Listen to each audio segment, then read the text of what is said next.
1. Back around 1992, I was in high school at that time. I was a sophomore, and unlike most of my friends in school, I didn't work the typical high school jobs like McDonald's, Taco Bell, some retail job in the mall, or work at the local grocery store. I was very good with my hands, and worked jobs like construction, demolition, flooring, and auto mechanics. All of my contacts I worked under the table as I started working on some of these jobs at 14. It was beneficial for both of us, as I was only called in when needed, and I was the guy willing to only work evenings and weekends. One of my contacts worked doing remodeling projects like at restaurants, bars, retail shops, and typical commercial projects that we could only work after hours. Like I said, that worked out for both of us because I went to school and would sometimes work after school or weekends. For this one contact, it wasn't uncommon for him to leave me alone at a site and have a list of things for me to do alone, mostly demolition work. I did this while other crew were doing the installation or remodeling work. I was the kid, but had their respect because I did what I was supposed to do, and did the work of a man without complaints. I got paid good, and in one night I could make more than my friends did working all week at McDonald's. This one instance, I got a call from the guy I worked for, and he said he had a project for me and if I could work the following Saturday. I said, yeah, sure. He said be sure to bring food and lots to drink, as there was nothing nearby. I used to have a small cooler and would fill it with drinks like Cokes, Gatorade, or whatever, plus chips and a couple of sandwiches. Back then, I could eat a whole pizza by myself and burn it all off. He picked me up that Saturday morning, as I didn't have a car or a license yet, so he would pick me up and drive me to sites for work and leave me alone there. I rarely worked with his other crews, as they were the more skilled labor guys. I was just the tear-out kid. Here is the part that was my major downfall to this story. I didn't pay attention to where we were going. I was too busy talking to him, and I think we were talking about cars. You see, at the time, my goal was to save up enough money to buy an old muscle car and rebuild it. It took a long time to arrive to the site. As we drove up, it was in the middle of nowhere. Now, you may not think California has places like this, but back in the early 1990s, out in the Mojave Desert, it was big plots of land and homes more than a few city blocks apart. I knew we left the highway and went down a few other two-lane highways for a long distance. I remember he asked me about my drinks, and pulled out a brand new jug of water that he had in his truck that looked like it had been in there a while, and told me to take it with me just in case. He said that the water to the house I would be working at was off.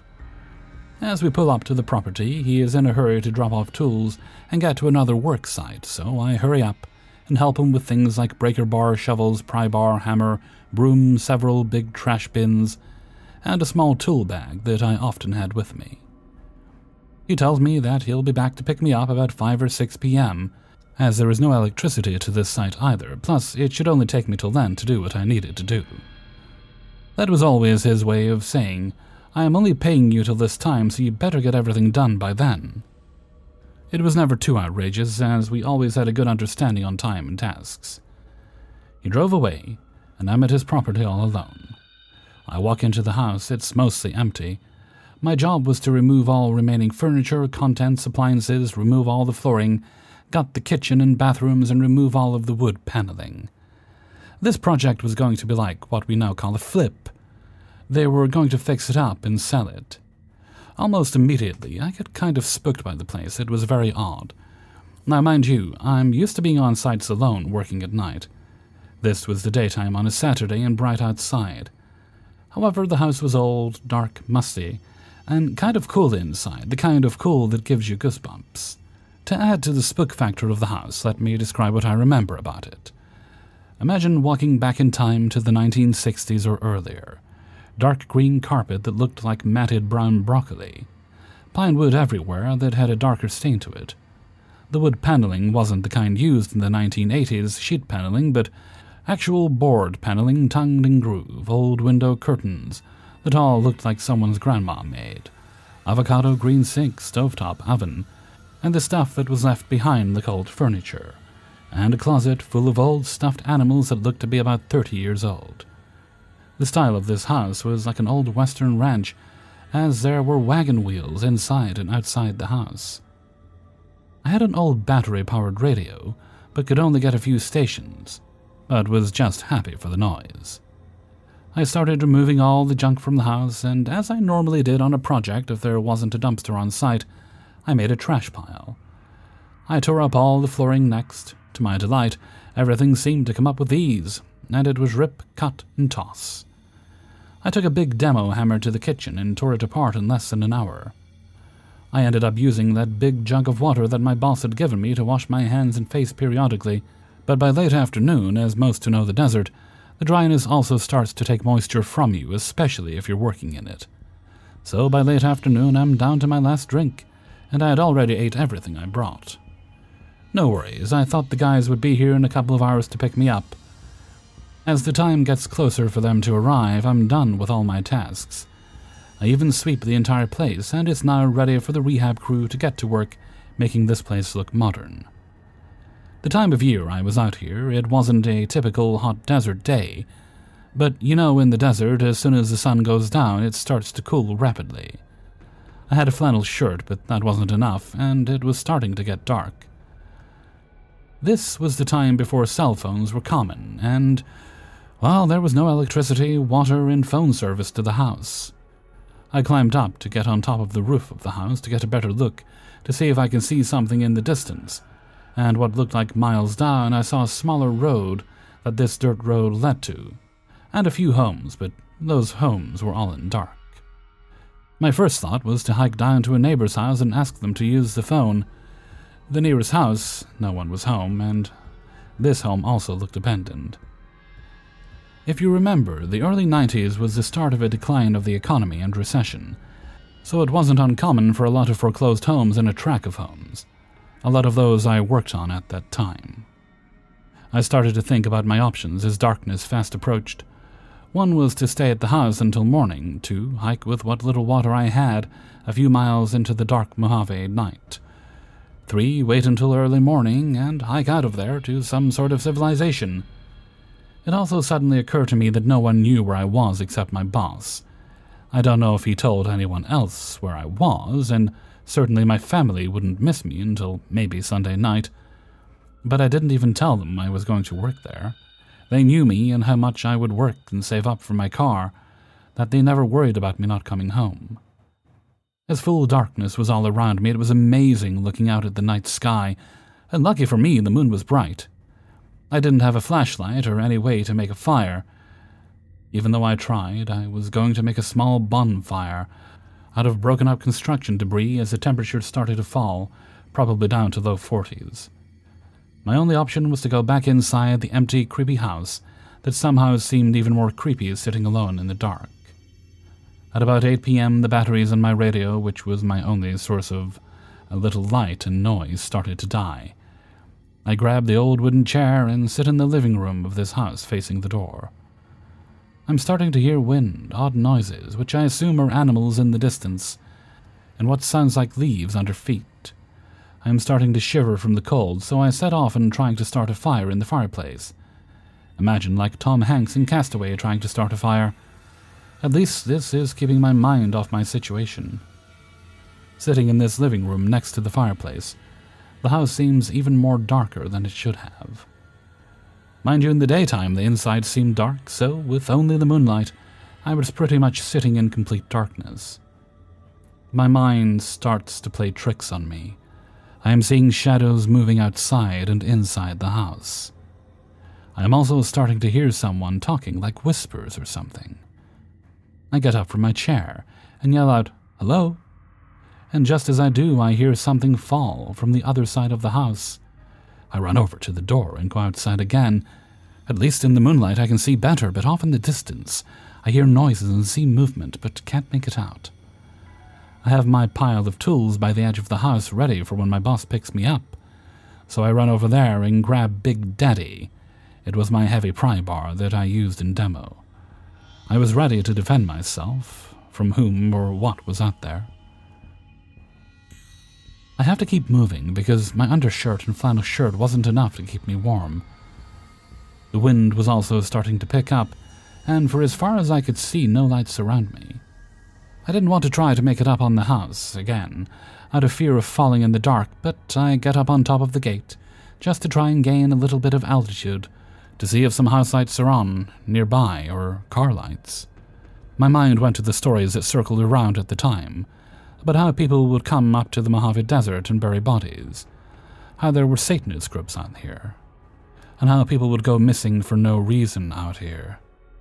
Every noise had me on edge, and every shadow had my heart pounding. Now I knew no one was in that house, but I swear I would hear noises from inside. I huddled up on the front porch, looking in the living room window, expecting to see someone at any moment. By around 11 p.m., I look at my watch, thinking this is going to be a long night, as all this stuff only happened since it got dark. I don't know how I'm going to make it another 6 hours till daybreak. I start thinking the moment it gets to be daybreak, like the moment light starts to appear on the horizon, I'm going to take the little water I had left and walk east. I knew going east I would eventually make it somewhere. The dirt road I was off of, I knew that direction led to a paved road. Closer to midnight, I'm wide awake and my eyes are fixed on the dirt road, thinking that any time now a car would come down and maybe they can call for help for me. I remember casually turning to look back into the house. All this time I kept hearing noises but telling myself, maybe a rat or some animal. I see a shadow of a person move from the kitchen to down the hall. I jump up from sitting, and I was like, that is not an animal, that is a human. I start backing my way out of the porch towards the pile and trip over the debris and fall down on the ground. I get up, but fall again. It was like something pushed me down, or my imagination, but all of a sudden these bright lights are coming closer to me as I'm laying on the ground. I jump up and it's my boss. He's looking at me like, what the heck are you doing? I was just so glad to see him. I wasn't mad or anything, just asked him what happened.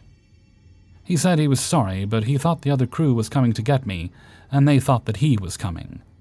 So no one actually came. He said it wasn't until later in the evening he asked the other crew leader about how far along I got, that he said I didn't go get him. Well, it took him almost 2 hours from where they were working to come get me. He felt really bad and told me that he was going to pay me for the entire time I was out there. He also grabbed a can of Coke from his cooler and asked me if I was thirsty, and I drank that all in one gulp. Once we got back towards civilization, he went through a fast food drive-thru, and I ate like I had never ate before. As he was driving me home, I asked him about the house. I told him how creepy it was. He said he didn't have any information on the house, only just what we were supposed to do. After that, I made sure to always keep extra batteries, a flashlight, and double the amount of liquid. 2. Please be aware the following story contains references to the consumption of raw animal flesh. Now, this is something I really want to talk about, to be sure that everyone is cautious and stays level-headed at all times. I lived in the middle of nowhere in Canada. It was an old town that had quite a few abandoned buildings due to absence of residents. Me and many friends were tired of the lack of entertainment options for us. So what we did was explore these abandoned buildings. Prior to the experience I'm about to talk about, we never had anything too crazy happen to us. Occasionally, we'd see a small bit of blood-like liquid, and we did see a pentagram on the ground from someone who went to a house previously, but nothing too bad. Until the last time I had gone exploring abandoned buildings. Now, when I was younger, I used to go to daycare that was part of a mental hospital. Weird combination, I know. It closed down due to a lack of patients and lack of children at the daycare. I decided to go back there with my friends a few years ago. For context, I was 15 when this happened. Most of my friends were the same age. When we did get there, it was rather cliché. There was fog, it was rather dark, and there was a light drizzle of rain. We went to the main gate, which was padlocked shut. We decided to help each other hop over it and made a ton of noise. We were laughing and giggling the whole time, unsuspecting of what was to come. We looked around the small play place and park with flashlights we had in our person. Even with our somewhat powerful flashlights, our visibility was rather limited. We decided to enter the decaying building. Glass and dirt crunched under our feet as we stepped into the daycare section of the complex. There were still old Legos, wood chips from previous furniture, old torn dolls and toys strewn about. The further we walked around the daycare section, we naturally became more and more silent until all we could hear was the crunch of the dirt under our feet. I found some crayons in a plastic container in the corner of the room. I walked over to pick them up, when all of a sudden we heard a loud crash coming from behind a metal door leading to the psych ward part of the building. My friends and I all looked at each other. As a whole, we were a group of 5. Most of them were very bold and cocky. We all looked at each other when my friend Brian suggested we go and look to see where the sound came from. Personally, I was not too fond of the idea, but with my group of friends there was no way anyone was going to decline such a thing. We all stacked up on the door and opened it. It was rusted to the floor, and we heaved it to get it open. As we walked in, the metallic smells and must became stronger, with a hint of something else which I couldn't put my finger on at that moment. We walked in, our flashlights pointed in every direction, with Brian leading the group. The hallways were tight, and to the left and right were the occasional metal doorway, some with doors open. I felt slightly claustrophobic, and it felt a little hard to breathe. As we continued, Brian shone his flashlight into a room and recoiled. We all stopped walking as Brian slowly entered the room. "What is it?" I asked him. "I thought I saw someone here. It all seems fine now." To be honest, I thought he was just messing with us to increase our anxiety, but looking back, I think he was completely honest. He backed out of the room, and we continued walking deeper into the psych ward. When another friend swiftly told us to stop, we came to a halt and all listened. In the distance, ahead of us, we heard the subtle pitter-patter of footsteps echo through the hallway. We all looked at each other, fear in each of our eyes. Brian continued walking toward the sounds. We considered turning back for a second without Brian, wondering if some ghost or something was in the building. But we couldn't do that to him. The closer we got, the more I felt like I was being watched, when finally we entered a room on the right which had the smell of rotting meat. In front of us was a dead deer. Its innards were spilled all over the floor, staining the concrete. A friend of mine had a very weak stomach and vomited all over the floor. That's when we heard whispering from somewhere. Brian shone his flashlight to the corner of the room where a man with short hair was standing with his head down. He wore a bright green t-shirt stained with what I assume was blood and torn beige pants. He did not have any socks and his feet seemed damaged. He was twitching sporadically and continued to mumble even after we saw him. We stared at him for a solid 30 seconds before he made his first true movement.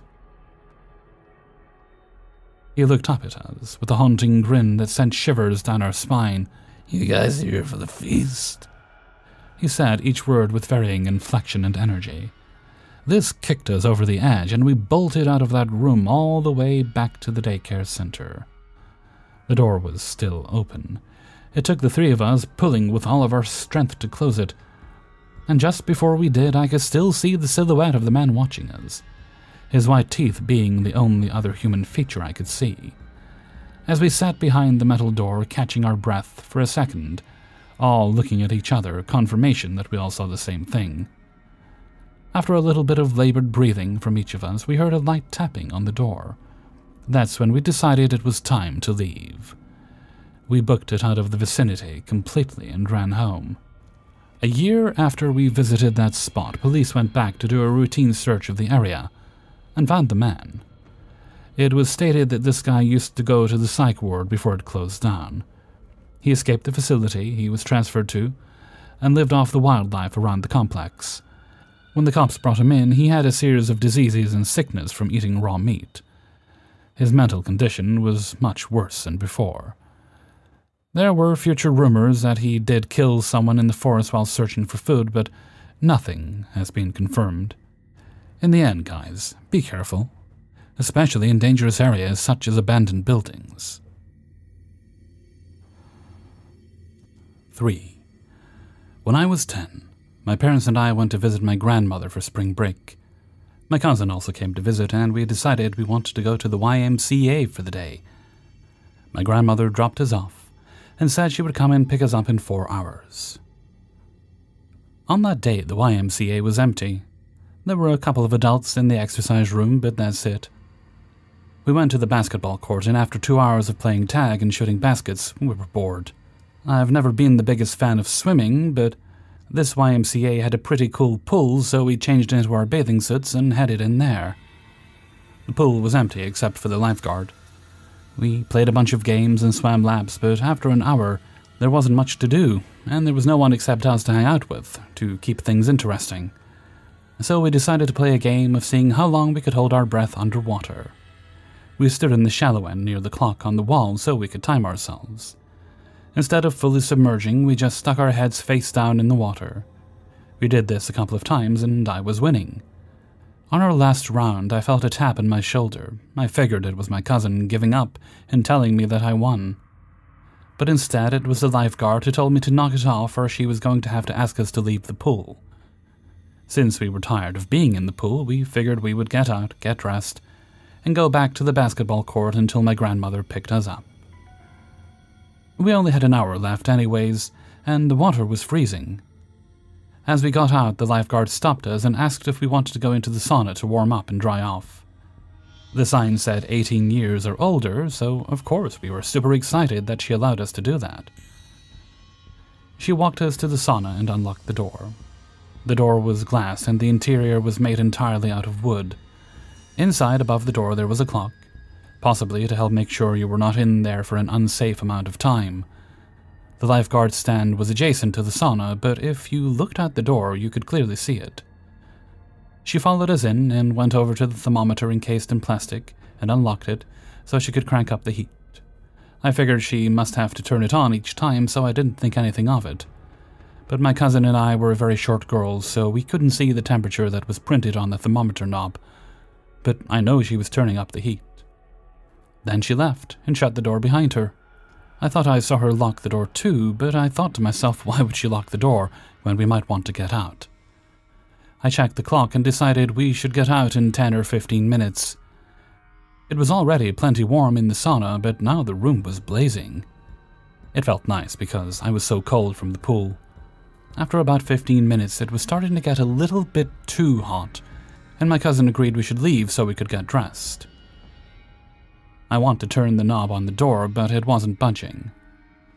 I thought maybe it was jammed, so I shook it, but it still wasn't opening, and then I let my cousin try. She couldn't get it open either. We figured the lifeguard would be back in a couple of minutes, so we sat down and waited. The room was getting hotter now too, and I really wanted to leave. I got up and started banging on the door and shaking, twisting the knob, trying to get the lifeguard's attention. My cousin got up and joined me. We started screaming at the top of our lungs for her to let us out, but she just stared straight ahead. I don't think there's any way that she couldn't have noticed or heard two little girls banging and kicking the door and screaming. Now we had been in there for about 25 minutes. It was so hot in the sauna that it hurt to breathe.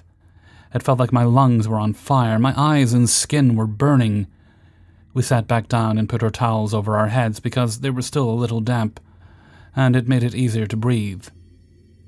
I was so worried about my cousin, as she is a couple of years younger than me. I looked at the clock and saw that we had been in there for 35 minutes.